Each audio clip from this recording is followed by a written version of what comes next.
ल हामीले चाहिँ यो बाइकको चाहिँ करेन आएन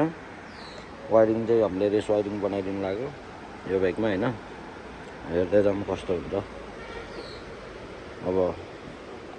अस्ति आएर उ गरेको मोबिल लिक भयो थियो लास्टमा जाने बेला कस्टमरले स्टार्ट हान्न जाने बेला चाहिँ उस भएन करेन्ट फालेन अनि सिडिएको ज्याक पनि खत्तम रहेछ यसको हैन त्यही भएर हामीले चाहिँ अलग बनाउँदैछौँ फाइनल्ली यो बाइकको रेस वायरिङ भयो अब घाट हान्दैन भाइलाई है बनायो भाइहरूले रेस वायरिङ अब काम गर्छ नि होइन समीर दुःख दिन्न नि अब होइन सलमान कस्तो बनायो रेस वायरिङ मिठो बनाछौ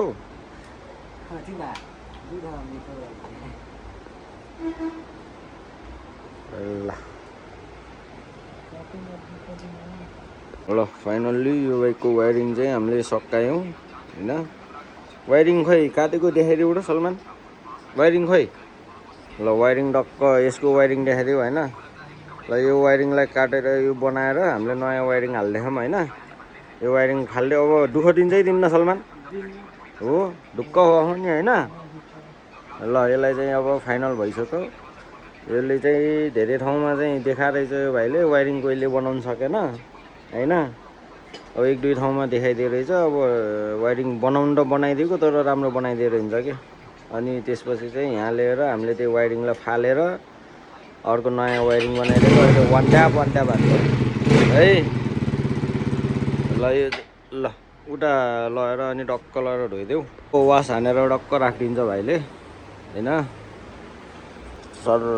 लाएर अब भाइ तिमीले हेरेछौ भने तिम्रो बाइक चाहिँ रेडी छ है तिमीले चाहिँ हाम्रो भिडियो हेरिराख्छौ भने तिम्रो बाइक चाहिँ रेडी बनाएर राख्दैछु बाइक चाहिँ खोक्का भयो हामीले बनाएको वायरिङ हो अनि मोबिल थपेको होइन बाबु अब कस्टमरले अब मोबिल थप भनेपछि अब थपिदिनै पर्यो मैले त अब नथप नयाँ हाल भनेको उसले चाहिँ होइन दाइ थपिदिनु भनेको थियो माथिबाट लिक थियो कि यहाँबाट इन्जिनबाट यसको यहाँ माथिबाट हेडबाट चाहिँ लिक थियो होइन अब यसको चाहिँ कस्टमरलाई भनेर चुरी काटेर अनि बनाइदिनु भयो होला त्यसमा चाहिँ अहिले चाहिँ काम चलाउ बनाइदिएको हो सोध्नु पर्यो पहिले अनि त्यसपछि बल्ल त्यसलाई चुरी काटिदिनु पर्छ हेडको त्यो माथिको अहिले चाहिँ भाइले चाहिँ पुरा सकाएर हिजोदेखिको यो आज बल्ल सक्यो के अनि टक्क लाएर धोएर क्लिक्क पारेर यो ठाउँमा बस्छ फेरि यहाँ आएर बस्छ यो बाइक पनि है अब यो बाइक पनि रेडी भइसकेको छ सबै बनाइसक्यो होइन अब फिरिङ मात्र आउन बाँकी छ के यो बाइकको चाहिँ इन्जिन चाहिँ मक्खन भइसक्यो वायरिङ पनि यसको नि रेस वायरिङ बनाएको हो अब यसलाई पनि फिरिङहरू आयो भने यसलाई चाहिँ सलक्क बनाएर रेडी बनाएर राख्ने हो र भाइ फेरि रुन लाग्छन् यहाँ बाइक लैदिएर भित्र ट्राफिक सरहरूले रुन मात्र सकेनन् अहिले चाहिँ के अरे साउन्ड पल्युसन बढी भयो भनेर अब सबै बाइकहरू चाहिँ समात्नु भयो होइन ठिकै हो समातेको तर चाहिँ सबै साथीहरूले चाहिँ डिबी किक्लर हालेर होइन बाइकलाई चाहिँ जस्तो नर्मल थियो नि पहिले सोरुमबाट आउने त्यस्तै नर्मल बनाएर चलाउनु होला मेरो सुझाव है हाम्रो एपी बाइकर्सको सुझाव चाहिँ सबै केटाहरूले चाहिँ डिबी किलर हाल्ने होइन नर्मल अब जस्तो थियो त्यस्तै बनाउने त्यो मोडिफाई नहान्ने है अहिले चाहिँ धेरै चाहिँ गाह्रो भइरहेको के म्याक्डीमा नि हाम्रो सरहरूले चाहिँ अलिक टाइट गर्नुभयो गरेको राम्रो हो है त्यो अब त्यो मोडिफाई हान्ने ह्यान्ड गर्ने भएन कि अब त्यो गर्दा बित्तिकै चाहिँ अब मोडिफाईमा पर्छ अनि साउन्ड पल्युसन भयो होइन त्यसले गर्दाखेरि चाहिँ डिबी किलर हालेर उ गर्नु यसको चाहिँ ओरिजिनल एडजस्ट आउने भने कि सोरुमबाट यो है यो मोडलको चाहिँ यस्तो खालको आउँछ यसको चाहिँ केही छैन मोडिफाई अब त्यही एउटा लुकिङ ग्लास छैन होइन अरू चाहिँ सबै नर्मलै छ डिबी किलर भनेकै त्यही हो यसको चाहिँ डिबी किलर निकाल्न नि मिल्दैन झिक्न नि मिल्दैन हाल्न नि मिल्दैन क्या यस्तो खालको हुन्छ कि सोरुमबाटै दिएको हो क्या यो है यस्तो नुङ्गेको खालको हुन्छ अरू त अब सबै नर्मल छ अब यसको नि डिबी किलर मगाउँदैछु यसको चाहिँ अर्कै खालको हुन्छ है होइन अब यो बाइक चलेको पनि छैन अब योमा चाहिँ एउटा डिबी कलर हालिदिन्छु यसको नि मगाएको छ योमा हाम्रोमा त अलरेडी छनै छ होइन डिबी कलर अब हामीले त निकाल्ने बाइक होइन यो अब यो कहिले काहीँ निकाल्ने हो अब यसको नि अब लुकिङ ग्लासहरू हालेर राख्ने हो अब हामीले खासै निकाल्दिन्न नि त यो बाइक त्यही भएर अब यत्तिकै हामीले चाहिँ यहीँ राखेछौँ क्या स्ट्यान्डमा हालेर है दुईवटा बाइक चाहिँ हामीले चाहिँ यो कहिलेकाहीँ यसो राइड जाने बेला चाहिँ निकाल्ने बाइक हो अब बजारमा चल्नलाई चाहिँ अब यो पनि छ यहीँ साइनी हाम्रो घोडा गुटुङटुङ यहीँ छ बजारमा टेन्सनै छैन 150 छ होइन सबै चाहिँ हामीलाई चाहिँ उ छ बजारको लागि चाहिँ भाइको चाहिँ आज बिहान चाहिँ समात्यो भाइको बाइक चाहिँ ल अनि सम्झाउनु पर्ने भयो क्या राजा यार अब तिमीले नि पुरा चेन्ज अब त्यो लुकिङ ग्लास नि फोल्ड नगर है यहाँ सब सामान भाइको भर्खरै समातेर लगे हो ल हाम्रो सर चाहिँ जेन्टलमेन देखेर होला नि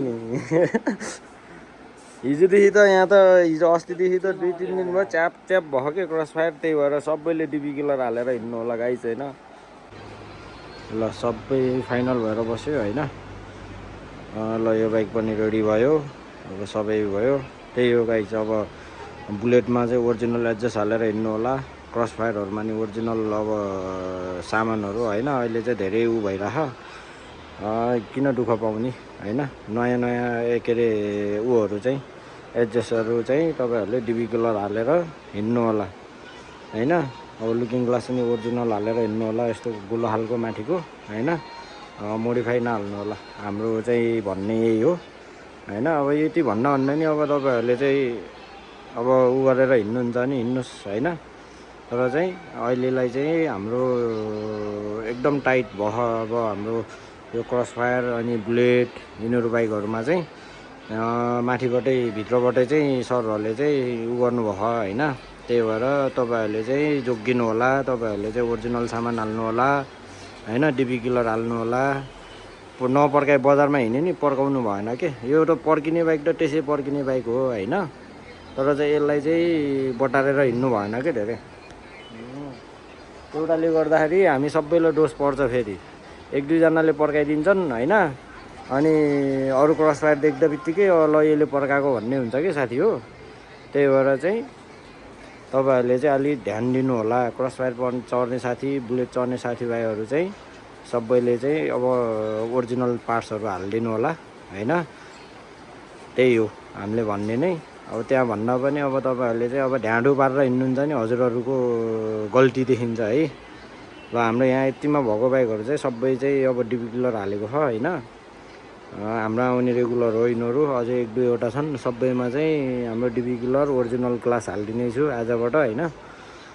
ल सबैलाई त्यही भनिरहेको छु हस् धन्यवाद साथी हो।